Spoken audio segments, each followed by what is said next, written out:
looking at this idea of the growing criminalization of young people in schools. Basically, it was almost like a lit review to say, when we see Black girls, where do we see them? How are they showing up? What's contributing to some of the conditions of harm in this particular instance? Hello, hello. My name is Taylor Waits, and this video is called School is Jail.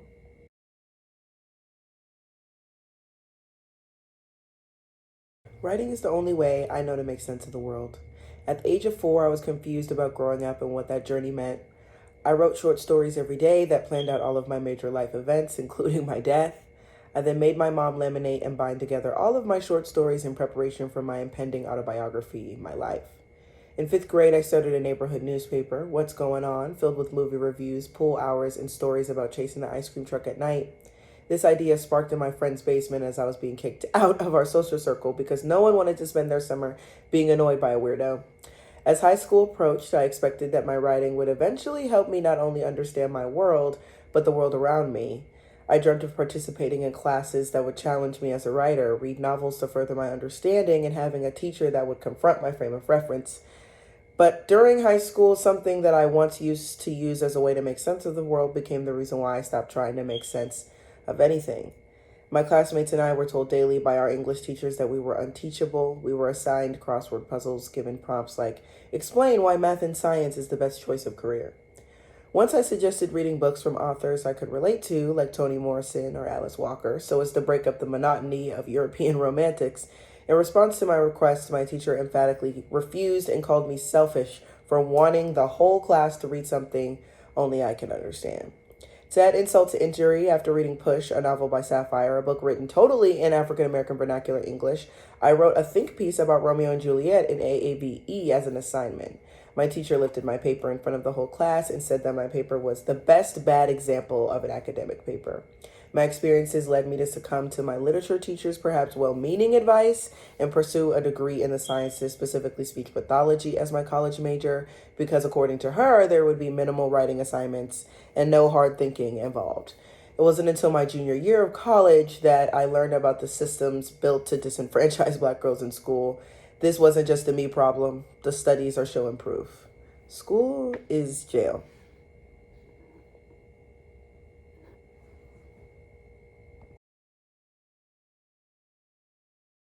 In Push Out, the criminalization of Black girls in schools, Monique Morris uses her data from focus groups, interviews, and data sets to try and show her readers a bird's eye view of the multitude of complex experiences that Black girls in schools, specifically in America, but writ large, deal with.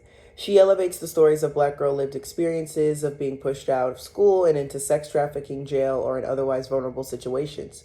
Regardless of personal experience, most Black girls reported feeling defensive, isolated, misunderstood, and discriminated against.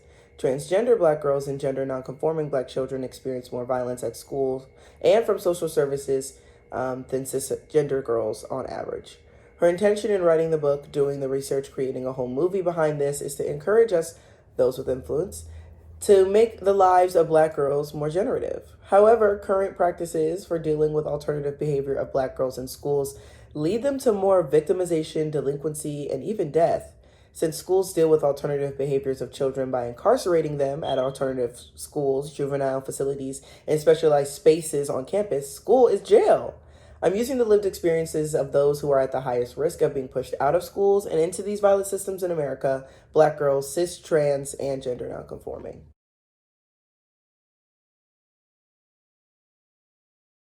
Public schools deal with alternative behaviors with punitive measures. Punitive meaning intended to punish someone or something, taking things away from students like free period or the privilege to attend a dance or walk across stage at graduation.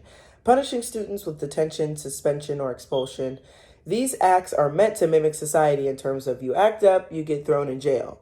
Punitive perspectives to economic and social orientations create the carceral system, a system created in the U.S. to patrol, capture, and criminalize slaves.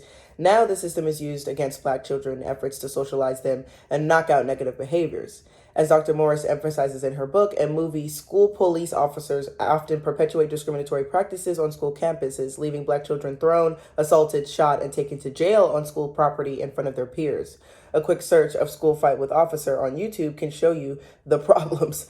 Ill-equipped officers and administrators resorting to racist, animalistic tactics of dealing with children, a subset of people that America has a long history of being discriminatory to. That's right, I said it. Children are marginalized people in America, across the world, but definitely in America.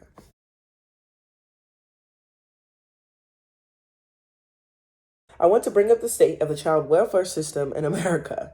In Torn Apart, How the Child Welfare System Destroys Black Families, Dorothy Roberts says that the U.S. child welfare system is so fundamentally flawed that abolishing it is the only way to end its destruction of Black children and Black families.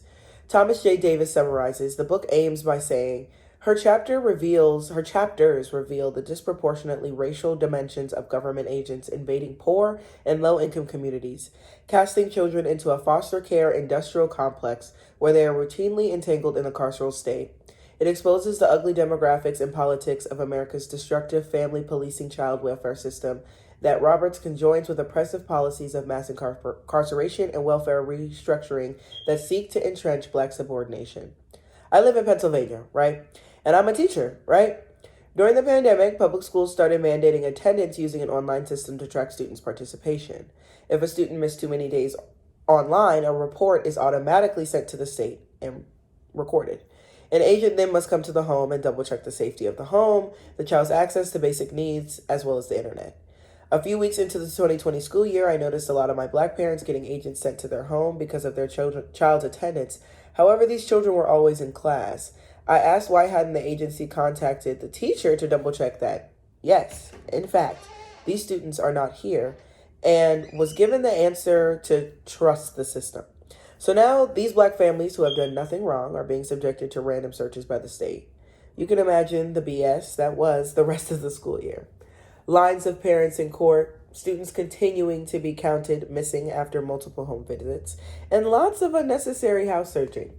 Black children must rely on a guardian, never of their own choosing, to advocate on their behalf. Children cannot emancipate themselves. They are owned by the state until they reach 18. So even if they are abused at home, they are more likely to be abused in orphanages and group homes, which are actively being shut down state to state. So what is the use of public schools when they aren't for children?